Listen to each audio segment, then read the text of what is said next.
This tasty and creamy pasta dish with eggplants is sure to become your new favorite first course. Let's start with the eggplant. Remove the stem and cut it first into slices, then into sticks, and finally into cubes.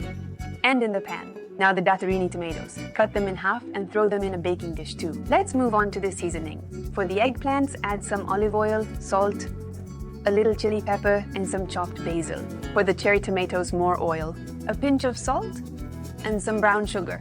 Give them a little massage to season everything evenly, and then bake both trays on the same oven shelf at 200 degrees Celsius for 35 to 40 minutes. And here are our vegetables, fresh from the oven.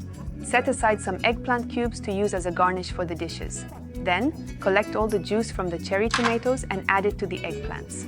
This way, we won't waste a single drop. Now place the eggplants and the juice in the mixer with a little more basil and blend them thoroughly.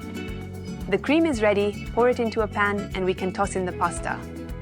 Add a little bit of the cooking water and drain the fusiloni al dente directly into the saucepan.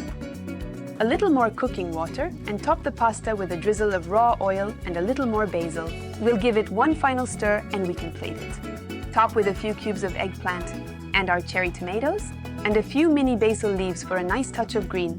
And here it is, our pasta. It is finally ready for us to eat it. I think it's just delicious.